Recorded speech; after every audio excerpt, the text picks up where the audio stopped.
আসসালামু আলাইকুম রহমতুল্লাহ। আজকে শুক্রবার জিরানি বাজার গেছিলাম একটু মাছ কেনার জন্য।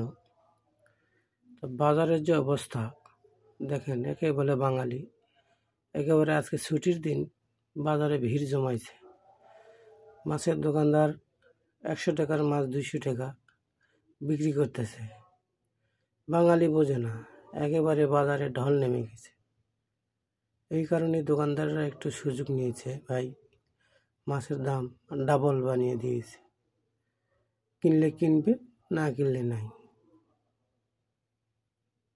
এতেই আমাদের বাংলাদেশের দোকানদার সুযোগের সদ্ব্যবহার করে। কি করব ভাই, খাইতে তো হবে, এই কারণে একটু বাজারে দেখলাম। দেখেন এখানে মাছ কাটে বিক্রি করে, কেজিতে 20 টাকা নেই। ধন্যবাদ, সবাই ভালো থাকবেন।